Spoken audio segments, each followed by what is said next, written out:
Boa tarde, gente. Vi que tem muita gente chegando.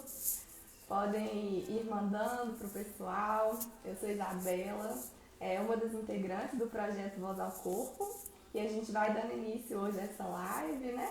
E eu estou esperando aqui também a Cris, que eu já vi que está por aí, que é a nossa convidada de hoje. Sejam muito bem-vindos, Sara, Laís, Alexia.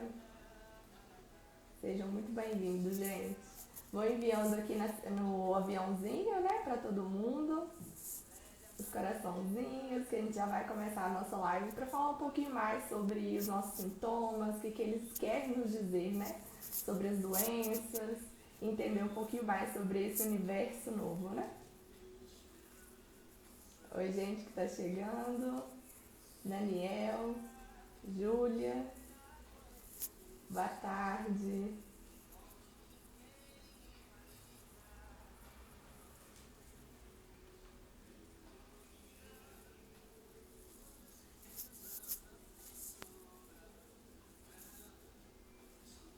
Já a gente vai começar. Seja todo mundo muito bem-vindo.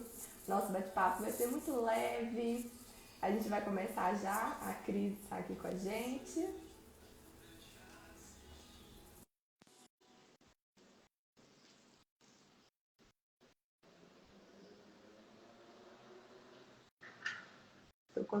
Acho que agora foi. Olá! Boa noite, Cris. Tudo bem? Tudo bem, Isa? Boa noite, pessoal. Tudo bem com vocês? Como é que vocês estão? Peraí, deixa eu só achar meu filtro aqui. Pronto. Esse aí de harmonização facial ficou ótimo. Boa Tudo noite, bem, então. gente? Tudo ótimo por aqui. E vocês, pessoal? Vai me sinalizando aí como é que tá a conexão, tá tudo certo? Como que Vocês vocês nos estão ouvem hoje? direitinho? Olá, gente, temos participantes de Portugal. Bem-vinda! Coisa linda! Bom te ter por aqui, lindona. Colegas lá da formação entrando. Alessandra, seja bem-vinda. Vamos lá. Vocês estão ouvindo a gente bem, gente? Temos da França também. Nossa. Que legal. Uau! Olha, é da França. Eu achei que era de Portugal. Então, ótimo. Hoje estamos Conexões com internacionais. convidados ilustres aqui. Sejam muito bem-vindos, todos. Vamos começar nosso bate-papo, Isa? Então vamos lá? Gente, eu queria Vamos. falar um pouquinho para vocês, né, que a Cris é a nossa professora coordenadora do projeto Voz ao Corpo. Ela é do corpo docente também, do DEM, do Departamento de Medicina e Enfermagem, aqui da Universidade Federal de Viçosa. E ela também é terapeuta integrativa, né, Cris, comportamental. Isso. E por isso que a gente convidou ela para esse primeiro início do nosso projeto, né, do Instagram. Então a gente queria trazer um pouquinho mais sobre o tema, para a gente começar esse bate-papo e a entender mais, né, Cris, sobre o tema. E aí, Isso, qual que é a relação também do tema com o nosso projeto, né? Como que é essa isso. relação? Isso, o projeto Voz ao Corpo, né, ele nasce justamente para ensinar as pessoas a dar voz ao seu corpo, porque o nosso corpo fala dos nossos sintomas, né, Isa? E muitas vezes a gente não para poder ouvir o nosso corpo. E tudo que o nosso corpo manifesta, tudo que é manifestado em forma de sintoma, é algo que a gente precisa olhar para dentro das nossas emoções, né? Isso vem de muito antigo, né? Essa dualidade entre mente e corpo, ou às vezes até a unicidade mesmo, né? Entre mente e corpo, vem sendo estudada há muito tempo, mas nos últimos anos, nas últimas décadas, isso tem ganhado muita força.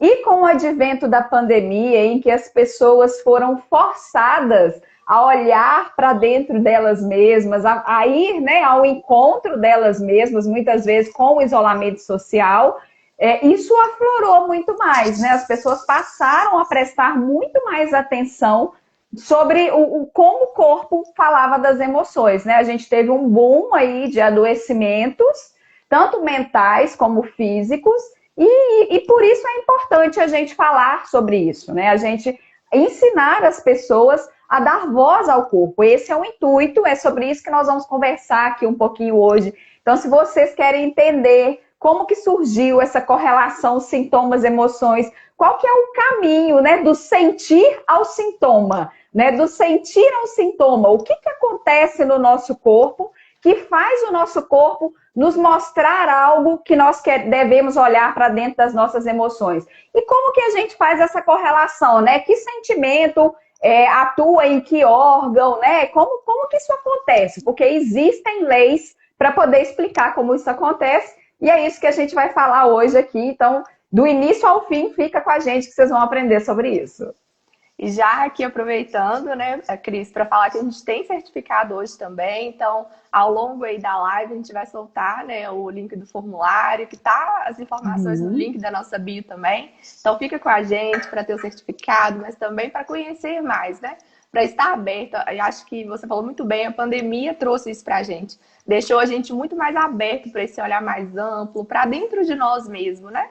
Então, buscar o autoconhecimento, não só como forma terapêutica, né? Mas para a gente se autoconhecer também é um caminho, assim, é um degrau que a gente precisa alcançar.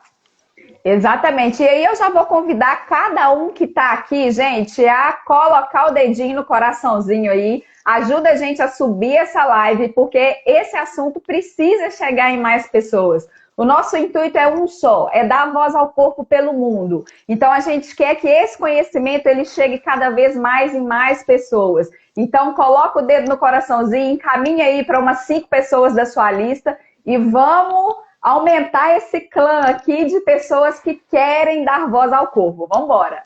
Isso mesmo, muito obrigada, gente. Isso aí, ótimo. Então, trazendo mais para o tema da live, né, que é sobre os sintomas, sobre as leis biológicas, assim, você que está estudando mais sobre esse assunto, né, o que seria exatamente as leis biológicas, assim, numa linguagem mais acessível? Como que você tomou esse conhecimento, né? Como você chegou até ele? Quem que é o autor? Para a gente ter uma noção a mais sobre esse estudo, né? Joia. Vamos começar do comecinho, né, Nisa? Pessoal que está aqui, que está participando conosco, quem aqui já ouviu falar nas leis biológicas e na nova medicina germânica? Comenta aí pra gente nos comentários. Eu já ouvi ou eu não conheço, só para a gente saber. Isa, o que acontece, né? As leis biológicas, elas são um conjunto de leis que explicam a doença de uma forma diferente como a gente está acostumada a ver. Porque hoje, né, a gente olha para a doença e muitas vezes a gente entende a doença como algo ruim ao nosso corpo, né? Acha que é algo que vem para poder prejudicar a gente. E, na verdade, as leis biológicas, elas mostram para a gente que, na verdade, não é assim. Que as doenças, elas podem ter um outro olhar. Porque, pensa comigo, você acha que o seu corpo seria capaz de produzir algo contra você mesmo? Você acha que seu corpo seria capaz de produzir alguma coisa para poder te prejudicar? O que você acha sobre isso? Provavelmente não, e a gente fica pensando agora assim, realmente, né? Por que o meu corpo faria algo para me prejudicar? Será que às vezes é a gente mesmo que não está sabendo olhar para os sinais que o corpo está querendo dar para a gente? Isso. E a natureza, ela é perfeita, né? A criação, ela é perfeita, né? Então, seja você evolucionista ou seja você criacionista, né? Numa coisa a gente tem que concordar. A criação, ela é perfeita. Tudo funciona de forma organizada e orquestrada. Então, qualquer coisa que saísse dessa orquestra não seria para nos prejudicar.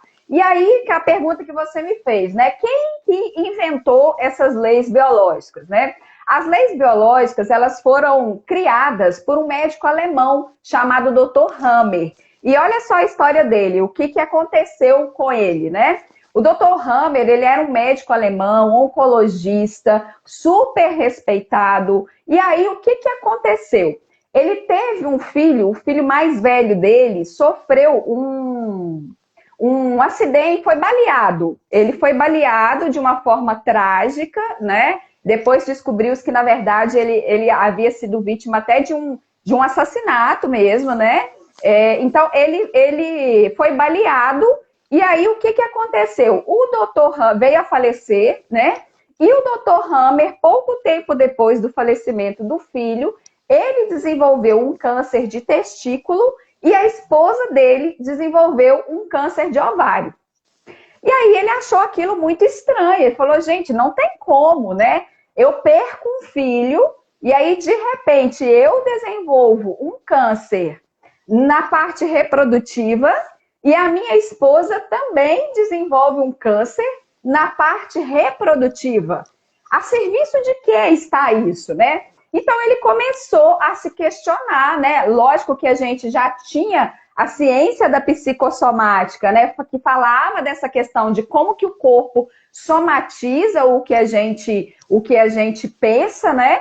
Mas o Dr. Hammer foi mais além e ele começou então a investigar nos próprios pacientes se existia alguma correlação entre o tipo de tumor, porque como ele tratava muitos pacientes com câncer, se existia correlação entre o que ele observava nos pacientes, nas patologias dos pacientes, e a vivência com algum conflito emocional anterior.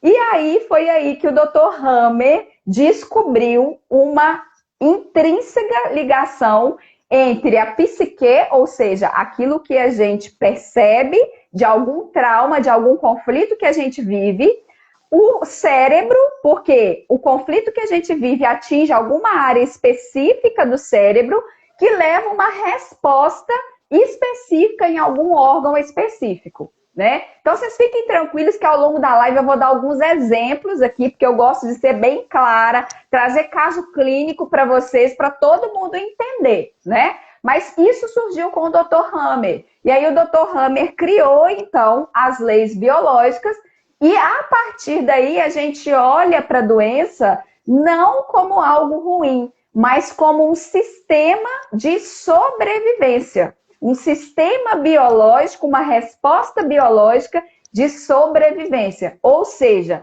a depender da forma como eu interpreto uma situação conflituosa, eu vou desenvolver uma resposta ou para eu lutar contra aquela situação ou para eu fugir daquela situação. Deu para entender um pouquinho? Sim, e ele teve esse saque, né, de pensar qual que é a relação. E como ele tinha milhares, né, de pacientes com câncer, que era a especialidade dele, acesso à tecnologia também, né? Então, eu acho que isso facilitou muito a ele conectar tudo que ele via, o que ele pensava, das emoções. Eu acho que dá para entender, depois desse trauma, por que ele pensou isso, né? O que levou ele a pensar isso. E aí só para vocês, só um pouquinho, Isa, para o pessoal entender também, o que ele começou a fazer? Ele pegava o sintoma, colhia a história, fazia tomografia cerebral, e aí ele ia mapeando as áreas do cérebro que estavam afetadas, e aí a gente tem o que a gente chama de círculos de Hammer, né? Que são como se fosse um alvo mesmo na área atingida, né? E aí a gente consegue visualizar, então, a correlação entre o tipo de tecido acometido, o tipo de conflito que o paciente sofreu e a área cerebral que foi ativada por aquele conflito. Entendeu? Sim, e essa nova medicina que a gente chama aí de germânica, né? Tem essa outra visão sobre as doenças. Então, a partir dessa análise, né, dessa anamnese aprofundada, de saber também que não é qualquer conflito, né, que leva a pessoa a desenvolver, né, esse programa. Como que vem esse olhar mesmo da nova medicina sobre as doenças, assim? Então, Isa, é muito interessante você trazer isso. Por quê? Porque não, como você muito bem disse, não é qualquer conflito que vai nos desencadear uma resposta biológica. Então, entendam aqui por doença, resposta biológica, né? O que a gente chama, o que a medicina convencional chama de doença, a gente chama aqui de resposta biológica, né? Porque o nosso corpo produz uma resposta biológica frente a algum conflito. E aí, esse conflito, que conflito que é esse? É um evento, e essa é a primeira lei biológica, né? Para existir uma resposta biológica de sobrevivência, é preciso haver um DHS. O que é esse DHS? São as iniciais do filho do Dr. Hammer, que faleceu, Dirk Hammer Síndrome, né? Ele chama de DHS. Algumas literaturas também vão trazer com o nome de biochoque, né? E o que é esse biochoque? É o que nos tira do nosso estado de equilíbrio. Você concorda comigo que quando a gente acorda, quando a gente levanta da cama, a gente entra num estado de simpaticotonia? A gente fica alerta, fica ativo, né? Para a gente desenvolver as nossas atividades. E aí depois a gente entra no estado de parasimpaticotonia, mais à noite, né? Quando a gente vai ali para o repouso. Então, o nosso organismo, o dia inteiro, a gente está transitando entre simpaticotonia, parasimpaticotonia em equilíbrio. O que é o DHS? É um evento estressor, traumático, vivenciado em solidão. Então, ou seja, é a emoção que eu não coloquei para fora, que nos tira do nosso estado de equilíbrio, e aí sim ela é capaz de gerar uma resposta biológica, né? Um exemplo de DHS, por exemplo, para todo mundo entender, né, gente?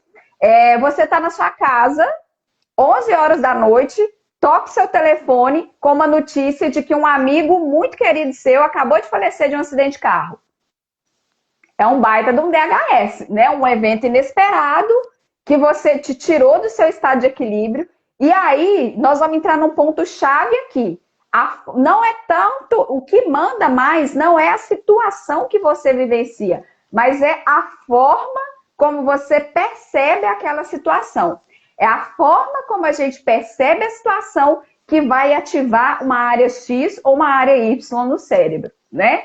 Então, esse, por exemplo, é um exemplo de DHS. Mas o DHS, né, o biochoque, ele não precisa ser algo tão grande.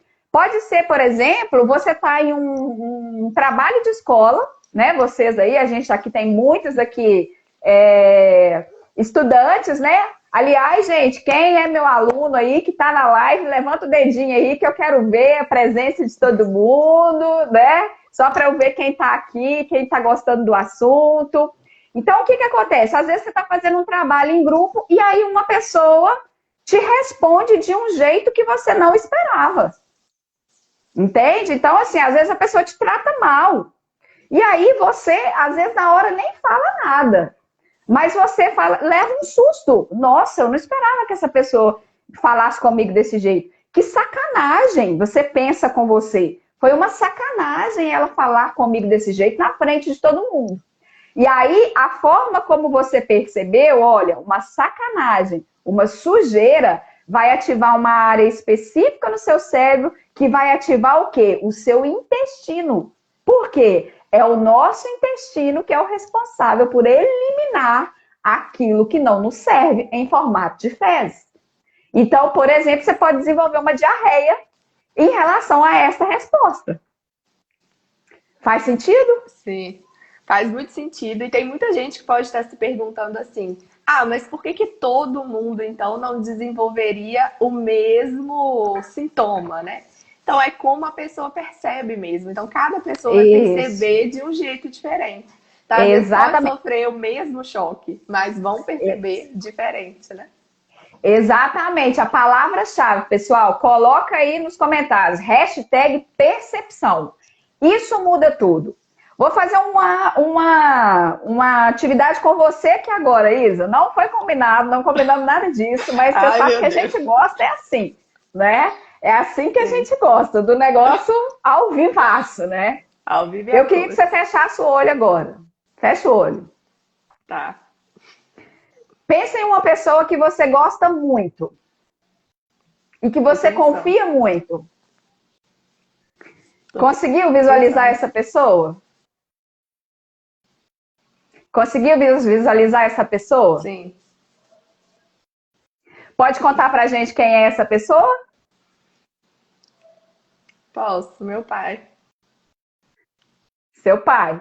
Agora imagina o seu pai fazendo algo que você recrimina. Imaginei. E aí, o que você sente? Raiva. Muita raiva. Raiva. Raiva. Você sente algum sintoma no seu corpo nesse momento? Ai, eu sinto a mão tremer. Parece tipo de raiva. Ótimo. Ok, respira fundo. Solta. Respirei. Pode abrir os olhos. Você está no seu lugar seguro. O que você passou agora não é verdade. Mas você viu como que o seu corpo responde ao que a sua mente pensa? Pessoal que está assistindo, muito vocês interligado, é conseguiram. instantâneo. Pessoal que está assistindo, vocês conseguiram perceber a mudança da face da Isabela? Quem conseguiu perceber, coloca aí. O que vocês viram? O que mudou da face dela? Eu consegui ver, Bela, a sua face murchando, assim, a sua face caindo de decepção, assim, não, eu não estou acreditando que isso está acontecendo. E aí vem a raiva, né? E a raiva pode afetar o quê? Estômago, e aí você pode sentir dor de estômago, vesícula biliar ou fígado, né? Então, os tremores são de quê? Eu preciso fazer algo frente a isso que eu tô vendo, né? Então, gente, o que eu quis mostrar aqui para vocês é exatamente isso, ó. Pensamentos bons, sentimentos bons, emoções positivas, né? O que eu quis mostrar para vocês aqui? O DHS, o evento traumático, não necessariamente ele é uma situação real. Às vezes ele pode ser vivenciado tanto de forma real quanto de forma imaginária. É o que eu acabei de fazer com a Isabela aqui, né? A gente vê isso muito claramente quando a gente está assistindo um filme, por exemplo, né? A gente vê um filme, a gente vê uma cena emocionante, a gente chora. Agora, por que a gente não imagina que o que acontece nisso que a gente vê não aconteceria nos nossos órgãos internos? Vocês estão conseguindo perceber, gente, a ligação mente-corpo? O quanto que isso é real? O Bruno colocou aqui, né? A mente projeta e o corpo reage e responde. Perfeito, Bruno. É isso mesmo, né? Ele trouxe aqui também nos sonhos, né? Perfeito. Muito verdade. Eu já atendi uma paciente que ela acordou um dia com o olho, era o olho esquerdo, não, era o olho direito. O olho direito dela, todo vermelho, todo inchado. E aí eu perguntei para ela, né? E ela era uma mulher destra. A gente não vai entrar aqui nesse mérito, né? Mas para a mulher destra, o lado direito do corpo tem a ver com pai, com irmãos, com trabalho, né? E aí eu perguntei para ela: você viu alguma coisa que você não gostaria de ter visto relacionada ao seu pai, relacionada aos seus irmãos ou no seu trabalho? E ela falou comigo: não, Cris, não tive nada disso. Aí daí a pouquinho ela fala comigo: 3 dias atrás eu sonhei que o meu irmão estava estava passando por um processo de adoecimento e eu não conseguia no sonho ajudá-lo. E eu via, mas eu não conseguia ajudar. Eu falei: pronto, tá aí a causa do seu olho. Eu passei para ela um exercício que ela tinha que fazer, que ela poderia fazer, e o sintoma sumiu. E aquilo, né? Fica marcado na mente, né? Não tem como. Fica. O sintoma, gente, ele é um pedaço da história que quer ser lembrado. Né? O sintoma, ele não vem ao acaso, ele é um pedaço da história que quer ser lembrado. Né? Então, a primeira coisa para acontecer é ter o DHS. Né? Então, é ter esse conflito que pode ser real ou que pode ser imaginário, como vocês viram aqui a Isabela vivenciando o conflito. Sim. Né? E aí, o que é interessante, né, Isa? Como você me perguntou, né? Por que todas as pessoas não desenvolvem os mesmos, não desenvolvem sintomas? Depende do capital emocional, os mesmos sintomas, né? Depende do capital emocional de cada um, depende da forma de ver o mundo de cada um, porque justamente depende da percepção. É a forma como eu percebo é que vai ativar determinado órgão, né? E não a situação em si. Né? Então, por exemplo, uma traição num relacionamento conjugal. Para uma pessoa, pode ser visto como uma sacanagem, uma sujeira, algo muito sujo. eu não consigo engolir isso. Então a pessoa pode desenvolver vômitos, né? Porque ela quer colocar aquilo para fora. Já o outro pode não sentir nada. Por quê? Graças a Deus era a cereja do bolo que eu precisava para poder, ó, vazar no capinado, né?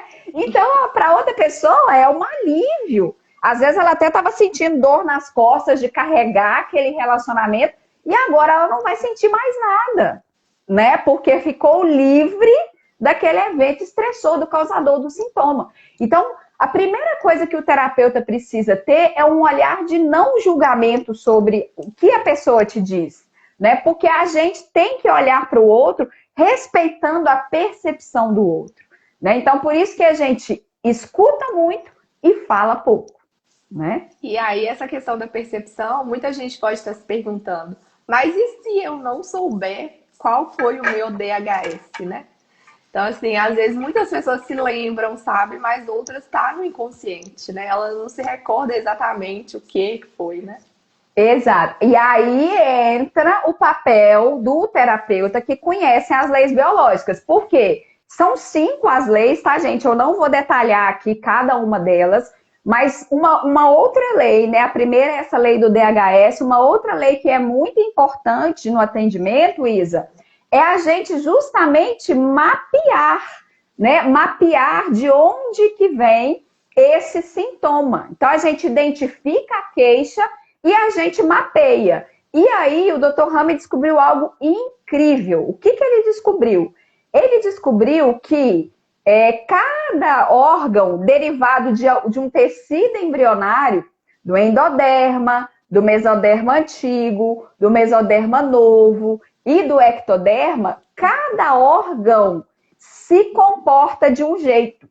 Então, por exemplo, órgãos que são derivados do endoderma, são os conflitos ligados que afetam esses órgãos, são conflitos, por exemplo, vitais. E aqui a gente está falando, por exemplo, de trato gastrointestinal, de tuba uterina, porque reprodução arcaicamente, como que eu vou dizer, essencial para a continuidade da vida, então é vital, né? Coletores renais que controlam a quantidade de água no nosso organismo são derivados do endoderma, então qualquer conflito em que eu sinto que a minha sobrevivência está ameaçada pode afetar esses órgãos. Já quando a gente vai para o mesoderma novo, a gente fala em conflitos de proteção. Que órgãos que vêm do mesoderma novo? Por exemplo, a derme, a pleura, o pericárdio, são órgãos que revestem, que protegem. Então, se a gente recebe um paciente, por exemplo, que tem algum sintoma que acomete a derme, a gente vai perguntar para ele o seguinte: você vivenciou alguma situação, ou você está vivenciando alguma situação em que você sente que a sua proteção está ameaçada? E aí, quando a gente faz a pergunta certa, a pessoa faz assim, ó.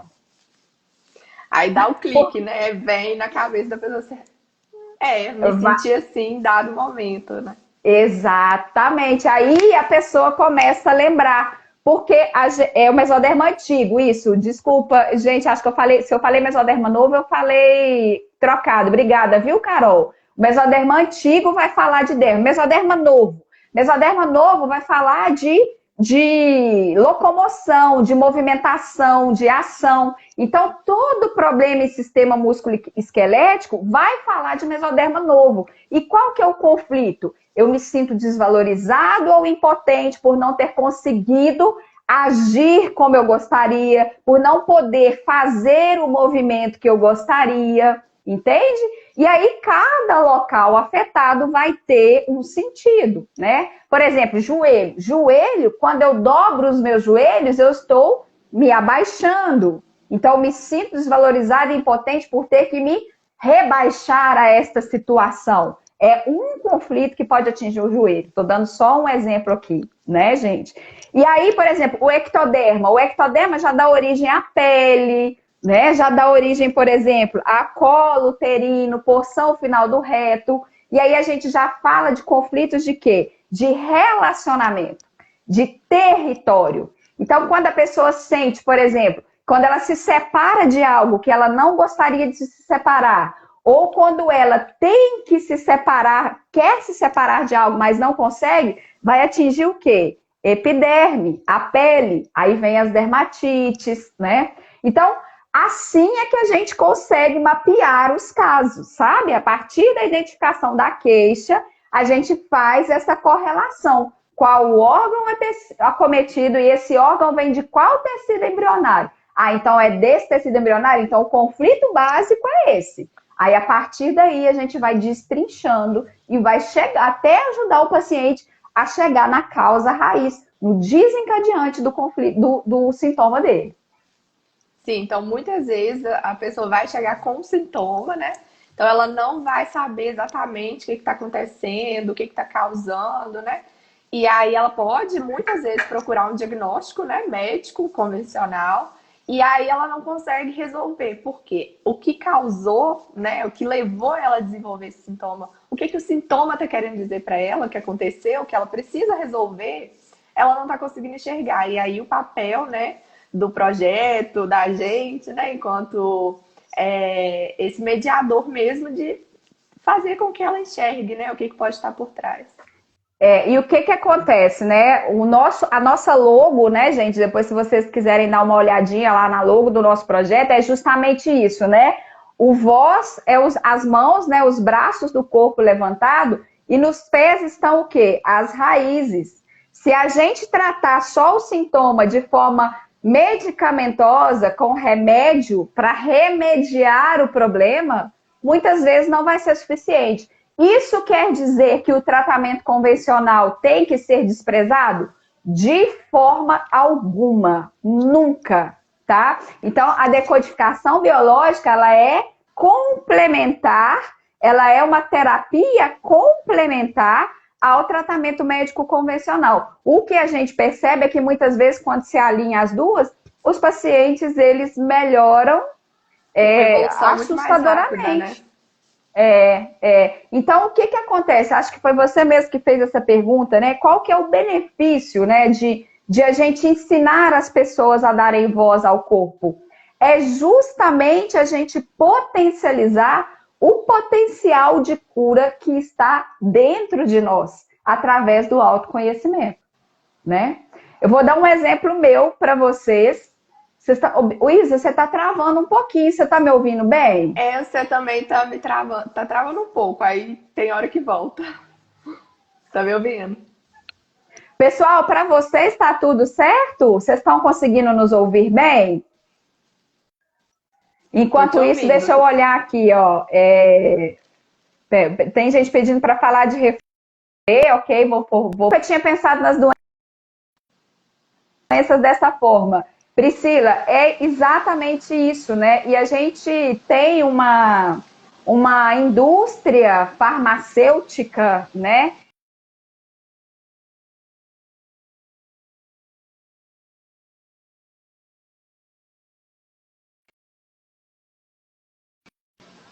Não, as pessoas não querem saber de fazer um mergulho. Não é que as pessoas não querem saber, as pessoas nem têm acesso a esse conhecimento, né?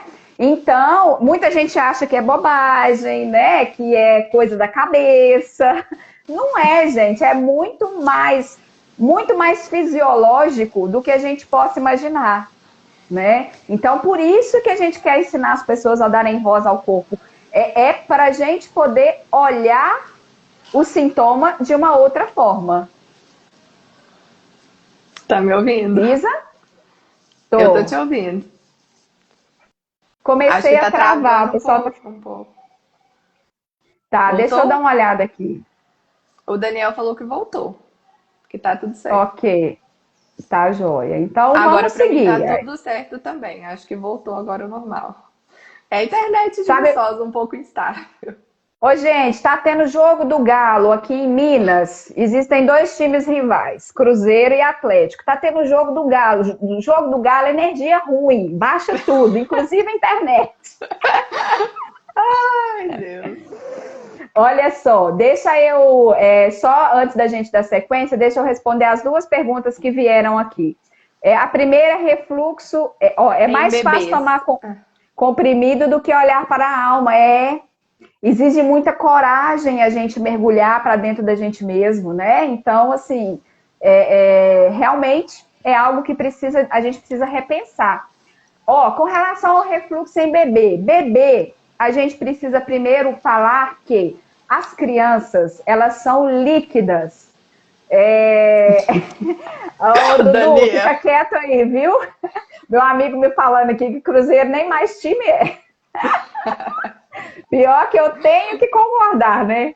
Não, Tá gente, difícil. eu aprendi no pensamento sistêmico que tudo que a gente rejeita vem com mais intensidade. Então, viva o Galo, tomara que o Galo ganhe hoje, pra gente fazer uma live bem na paz aqui. Mas vamos lá, refluxo em bebês. As crianças, elas são líquidas. E que é isso? As crianças, elas absorvem tudo que está ao redor delas, principalmente a dinâmica dos cuidadores, do ambiente em que ela está. O refluxo significa o quê? Colocar para fora, né? Então, ele fala sobre algo indigesto, algo que eu não quero engolir, alguma situação indigesta que eu quero colocar para fora, né? Então, a pergunta que eu faria é: será que nesta casa, no ambiente em que essa criança vive, e está tendo alguma situação, né, que essa criança possa estar percebendo como indigesta? Seria a primeira coisa que a gente teria que olhar. Se não está acontecendo nada disso, aí a gente já vai para a história gestacional, né? Então eu tento buscar se a mãe vivenciou durante a gravidez alguma situação em que ela viu como indigesta. Não, isso é indigesto. Eu tenho que colocar isso para fora. Eu não vou engolir essa situação, né? Porque pode ser memória gestacional. Se não é no gestacional, aí a gente vai buscar no transgeracional, em alguma herança emocional transgeracional, né? Então, o bebê absorve tudo, gente. Ele absorve tudo, né? O bebê, a criança, ela é um reflexo da dinâmica que ela vive em casa. Por isso é tão importante tomar cuidado. E outra coisa, o bebê, né, ou a criança, eles têm uma percepção muito mais aguçada de ler as nossas faces, as nossas percepções, as nossas expressões faciais. Então, muitas vezes, a gente nem fala, não precisa nem do casal brigar na frente do bebê. Mas, às vezes, só dele ver aquele clima, E o bebê, muitas vezes, se sente culpado, né? A culpa é um sentimento muito presente nas crianças, né? Muitas vezes ele pensa, eu preciso salvar o papai e a mamãe dessa situação, né? Ou eu sou a causa dessa situação. Então, eu não consigo engolir isso, eu não quero engolir isso, eu tenho que colocar isso para fora. E isso Faz reflete sentido, na vida Priscila? adulta, né? Aí E nós vamos fazer uma outra live sobre isso. temos. E aí a Priscila até falou lá em cima que o marido dela tem dermatite há anos e que não sabe de onde vem, né? Então é um convite aí para pensar além, né? O que pode ser. Então, a insônia, né? Ela não dorme. Ela não dormir significa o quê? Eu tenho que ficar alerta o tempo todo. Por que essa criança tem que ficar alerta o tempo todo? Do que ela está querendo fugir ou quem ela está querendo proteger por ela ter que ficar alerta o tempo todo. Entende? Então, qual que é a idade da bebê? Depois vocês me falam. Gente, se eu não me engano, é 2 anos? É isso, Isa? Você lembra? Acho que não falou, não. Falou. Conta pra gente, Priscila, depois. Então, a gente tem que buscar muito aí com os pais, tá? A gente tem que conversar com os pais e tentar entender essa dinâmica. Mas o bebê não dormir diz muito disso, né? Se ela não dorme, se ela tem dificuldade, 9 meses, né? Então, assim, ela não dorme desde que ela nasceu? Ou houve algum momento em que o sono dela ficou muito alterado? né? Então a gente tem que começar a mapear esses sintomas. Gente, a gente passa um pente fino mesmo. Coleta a história assim, como um pente fino, até a gente entender aonde que aquilo começou, né? Então 9 meses é muito pequenininha. Então provavelmente ela carrega alguma herança gestacional, né? O que que aconteceu desde que nasceu? O que que aconteceu na sua gravidez, Priscila, que você teve que ficar alerta o tempo todo?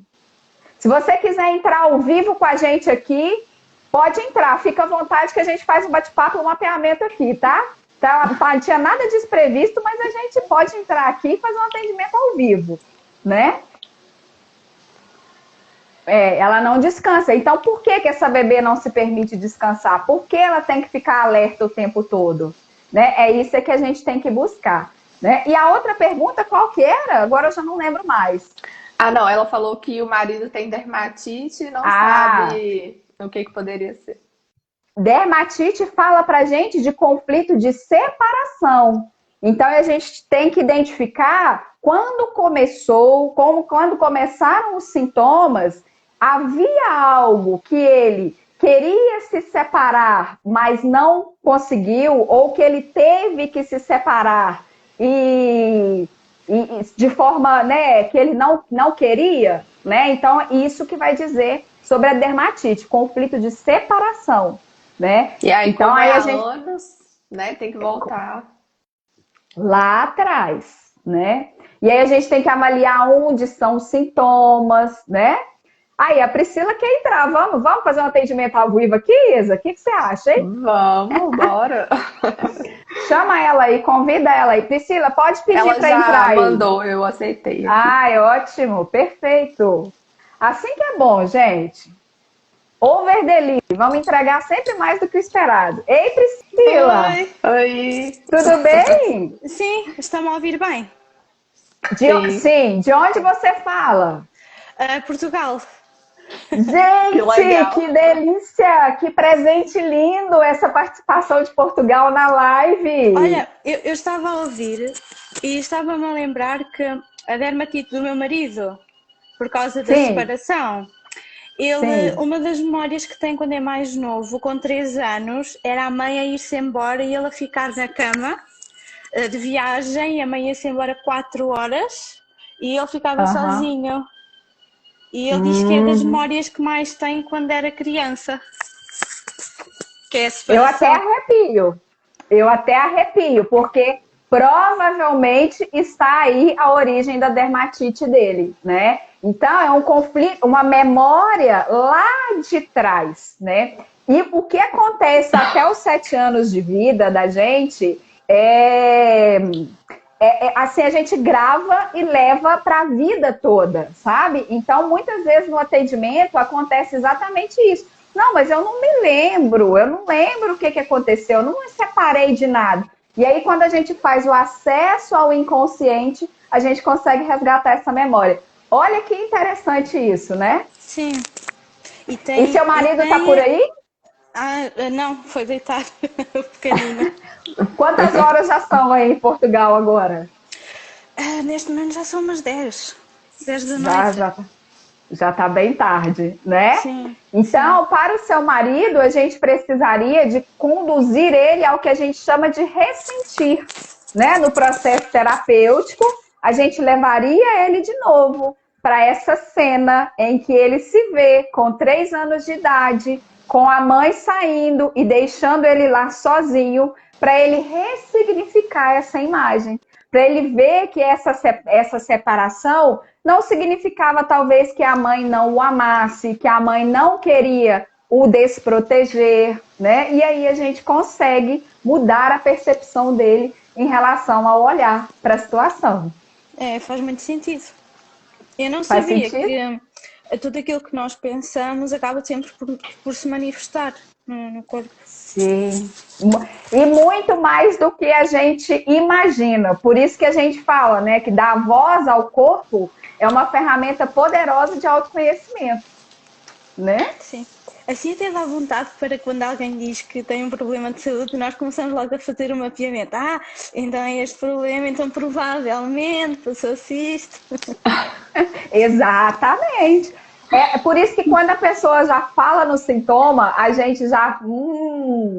É assim, depois que a gente vira terapeuta, a gente passa a observar tudo, sabe? Eu fico assim, a pessoa chega com o sintoma, eu já fico pensando, nossa, ela deve estar se sentindo desvalorizada ou impotente por causa de alguma situação. Sim, faz sentido. Mas vamos à sua bebê. Então a sua bebê não dorme desde que ela nasceu. É assim, o meu primeiro filho sempre dormiu super bem, mesmo cestas longas, a noite inteira, pai, desde os 2 meses. A minha filha, não. Quantas gestações você teve? 2. Ai, tá frio aqui. Teve algum aborto? Que eu saiba, não. Certo. Então ela é a segunda filha. O primeiro é menino ou menina? Menino. Menino. Qual que é a diferença de idade dos dois? 2 anos e 4 meses. Ok. Como que foi a gravidez da sua segunda bebê? Foi uma gravidez desejada? Foi acidental. Foi acidental. E qual que foi a sua percepção, o seu sentimento quando você descobriu que estava grávida? Foi um bocadinho abaixo. Não estava à espera. E custava-me porque o meu filho ainda era muito pequenino e tive alguma dificuldade em aceitar. Ok. E como que você lidou com essa dificuldade de aceitar?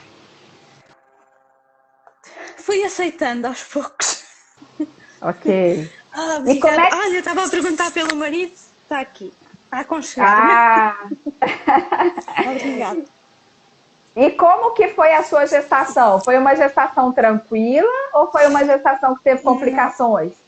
Não, acabou por ser muito mais agitada do que a primeira, porque também já tinha o primeiro filho. Os sonos foram muito mais complicados, carregar mais pesos, porque também o agarrava ao colo e assim. Então foi bem mais atribulada, também foi em tempo de pandemia. E o primeiro não, sempre tive o meu marido a acompanhar na primeira e na segunda já não. Você ficou meio solitária nessa segunda gestação? Sim, não tinha o apoio dele, ficava sempre muito mais ansiosa nas consultas. Não, é diferente. Concorda comigo que você cita aqui 2 palavras que é agitada e ansiosa? Sim. Concorda comigo que uma pessoa... pode falar. Sim, principalmente também porque tinha receio de como é que seria o impacto da chegada dela também no mais velho, né? Como é que a dinâmica ia mudar aqui em casa, então acabou tudo por suscitar mais ansiedade, talvez. Como que era o seu sono durante a sua gestação? Nas noites em que dormia. Oi? Repete de novo. Nas noites em que dormia. Nas noites em que dormia. Então significa que você teve alteração do seu sono durante a sua gestação? Sim, principalmente má posição para descansar, agia, muitos sonhos, muitos pesadelos, sim. Olha que interessante, muitos sonhos, muitos pesadelos. Então, dormir, quando você dormia, o seu sono não era o sono reparador. Era um sono que vinha acompanhado de sonhos, de pesadelos, de inquietude. Sim, sim, desde bem cedo na gravidez. Talvez a sua pequena esteja reproduzindo o comportamento do seu sono durante a sua gravidez. E talvez a percepção dela é que eu não posso dormir porque dormir, se eu dormir, né, eu vou ser atribulada, eu vou ter pesadelos, né, eu não vou ter sonhos bons, né? Eu preciso ficar mais alerta, já que eu estou sozinha e sou só eu para poder tomar conta do mais velho e tomar conta da casa. Então, eu preciso ficar alerta, né? Se você está agitada, ela também fica agitada. e ela reproduz esse comportamento após o nascimento. Sim, faz sentido.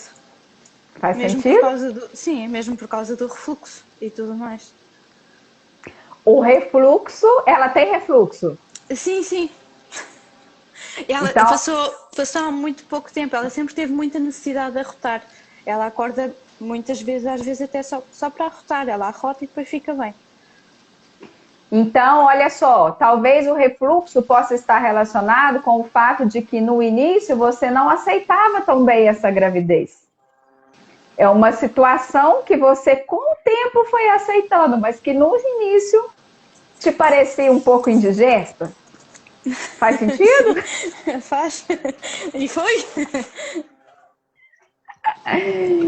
E aí, Priscila, o que que acontece? Isso tudo não é, a gente não olha para você com um olhar de julgamento e para dizer que você é a culpada por tudo que acontece na sua filha.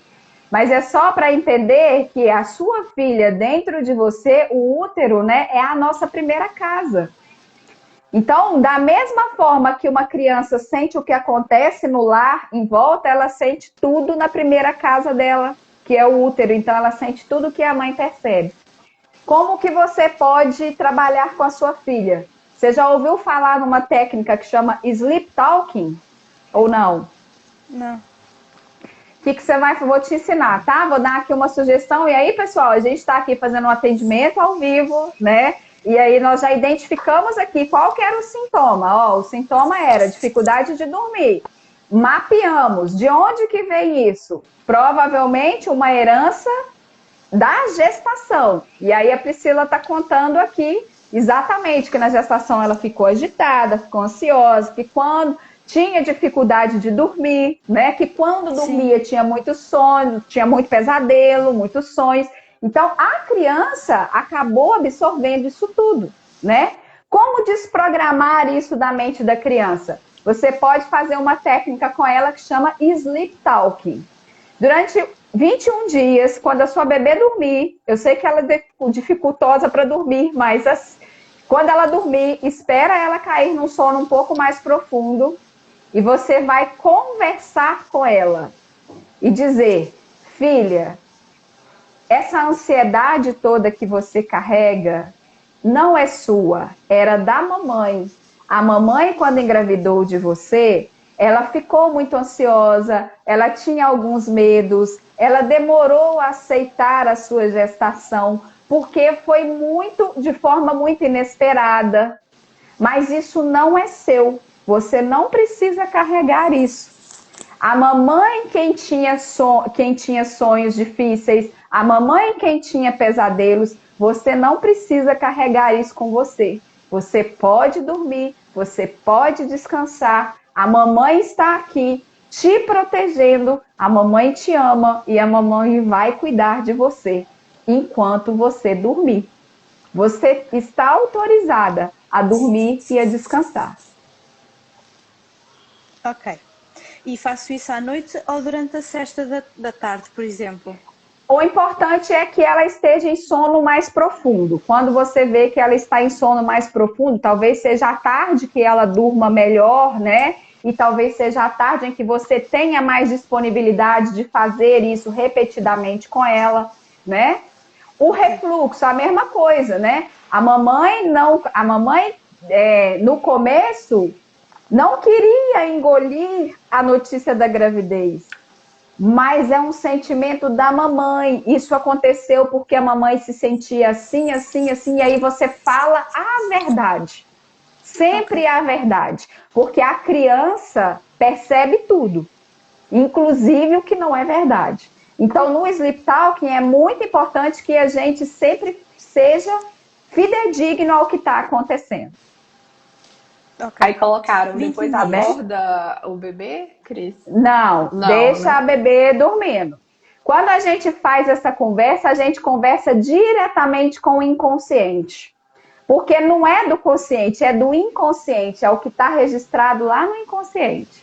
E aí deixa a bebê dormir, tá bem? Isso também é capaz de explicar muito o porquê de ela chorar tanto para adormecer. Ela quer ficar acordada, ela luta contra o sono, muito mesmo.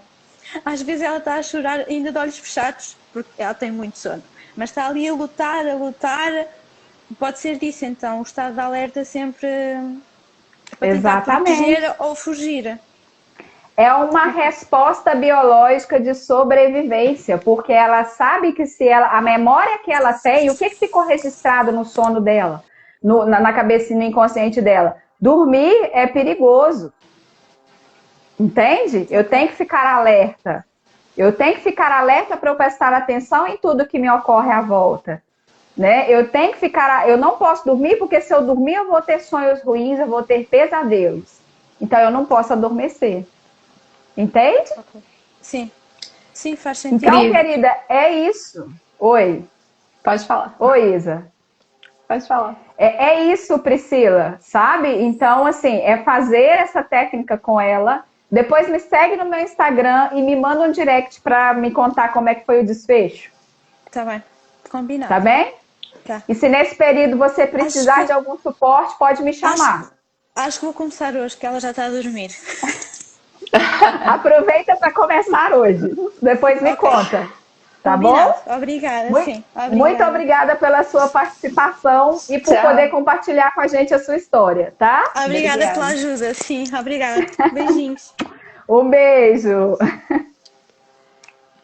Pode falar, Isa, o que você ia dizer? A gente tem um comentário aqui falando assim, desculpem, mas o refluxo é patológico, né? Como pode estar associado?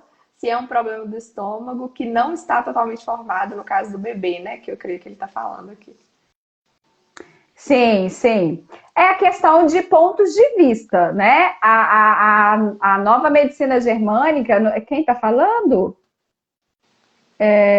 Meninos da Mama? É o seguinte, né? A gente está falando aqui sobre a ótica da nova medicina germânica. E a nova medicina germânica, ela interpreta a resposta biológica como algo que está associado à mente, né? Então, é uma resposta biológica, sim, patológica, sim, mas é um mecanismo de sobrevivência, né? É uma resposta biológica de sobrevivência. Isso implica que a criança tem que deixar de receber acompanhamento médico, acompanhamento talvez medicamentoso? De forma alguma, né? São pontos de vista diferentes. Afinal de contas, né, gente, o ser humano ele é tão complexo, ele é tão diverso. Como que a gente pode olhar para o ser humano com apenas uma lente, não é verdade? Então, são lentes que se unem em busca da integralidade e da compreensão integral do ser humano.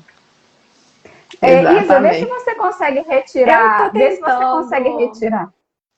Eu tô tentando, Travou aí, né? A confirmar e não tá saindo. Tá bom. Então, gente. Tá joia. Mais alguma coisa? Mais alguma coisa, Isa, que ficou? Eu acho que eu ia até perguntar, na verdade, para a gente ter uma noção, o que fazer depois, né, de identificar esse conflito, com esse mapeamento dos sintomas. E aí você já deu uma brecha aqui nesse atendimento online, né? Então é isso, é achar estratégias, né, Cris, para a pessoa conseguir ressignificar, perceber de outra forma, né? E mudar o conflito mesmo, né?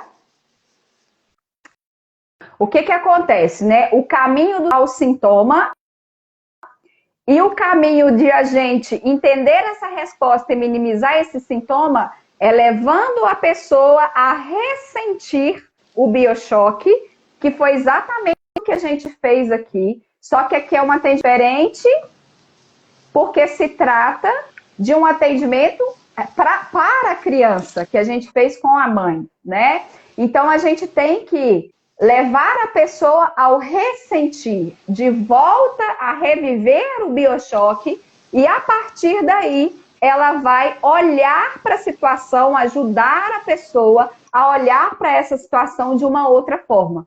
Quando a gente faz isso, diminui o que a gente chama de massa do conflito. E aí, reduzindo a massa do conflito, a gente reduz a intensidade dos sintomas. Cortou, pessoal?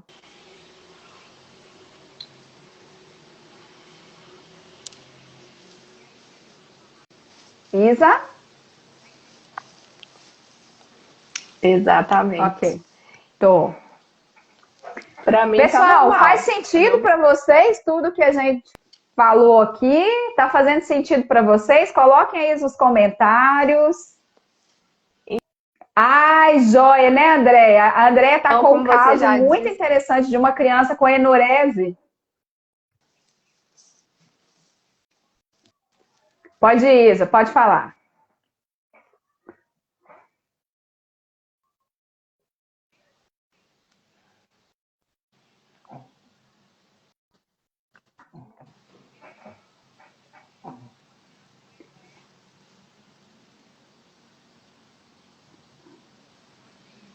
Não te ouço.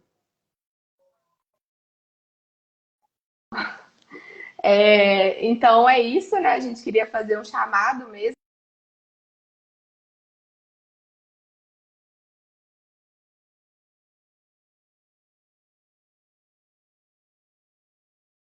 O que que é que eles estão querendo nos dizer?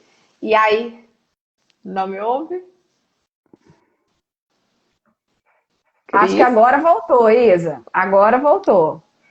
Sei que estava sem Acho som que é a minha aí. internet. É, Eu parei onde? voltou. Nem lembro mais, Ah, mas enfim, né, gente? A forma como a gente olha, né, para a situação, como a gente volta lá no ressentir, é que faz toda a diferença. E é aí que a gente trabalha o que a gente chama de ressignificação. Ressignificar é o quê? É do que você olhar para aquilo que você vivenciou e dar um novo sentido, né? E aí você consegue diminuir a massa do conflito e então levar a pessoa a diminuir.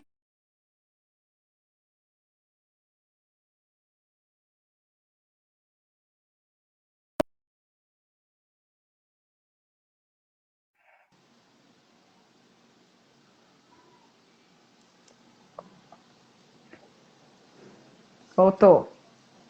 Vamos finalizar, porque também o pessoal já a minha internet está. A está gente já está com péssima. um tempão de live, né? Voltei?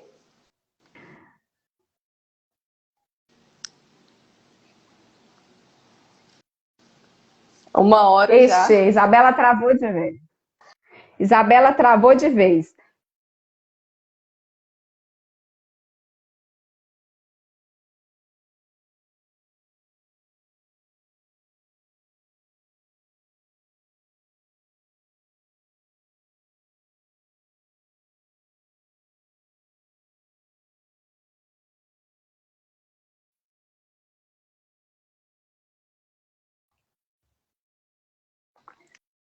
Todo mundo travando?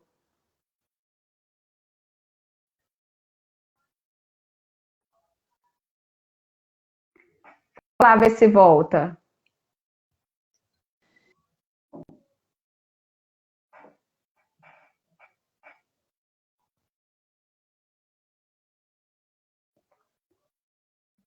Sem áudio.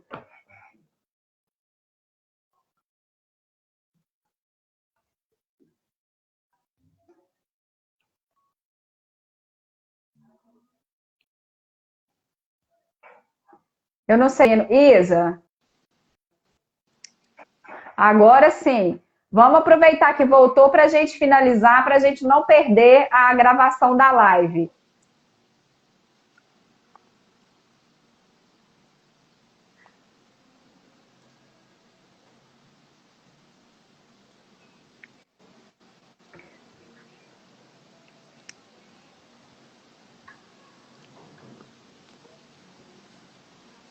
Isso.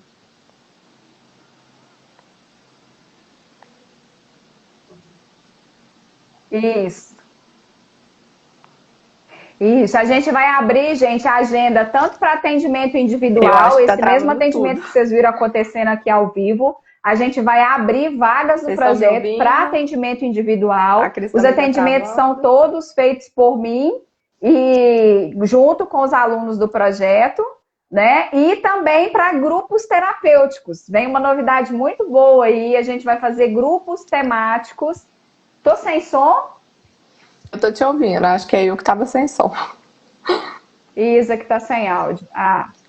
Então, a gente vai abrir também grupos terapêuticos, né, para poder atender, escalar aí a quantidade de pessoas que a gente pode atender, tá bem?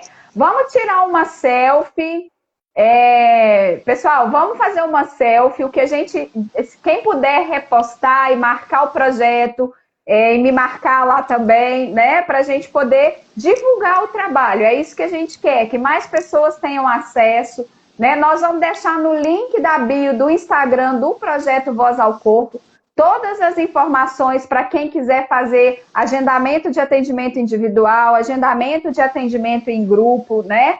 E a gente essa live salva. Então, quem puder nos contribuir com a gente para que a gente suba essa live, coloca o hashtag Voz ao Corpo lá nos comentários para a gente conseguir subir essa live um pouco mais. E para quem tem interesse no certificado, vai estar no link da nossa bio também. É só vocês clicarem lá e preencher. A gente vai deixar por 30 minutos após a gente colocar a live lá no feed. Nós vamos deixar aberto o link por 30 minutos. Quem preencher vai receber o certificado de participação. Tá bom? O que, Andréia?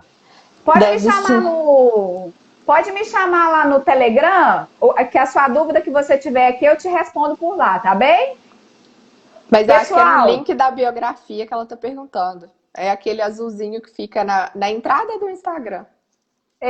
Mas eu te explico por lá. Ou coloco algum aluno meu em contato com você e a gente te orienta como que você também pode fazer isso, se você quiser, tá bem? Pessoal, um beijo. Foi ótimo. Melhor que a encomenda. Né, Isa? Vamos pro print, Cris. Que aí eu vou fazer print também. Laís, faz o print aí. Espera aí, desativa o...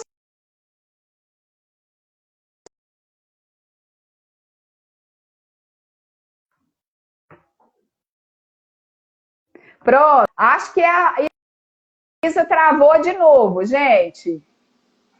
Aí, voltou. Pode trocar, minha filha, porque agora nós vamos usar muito.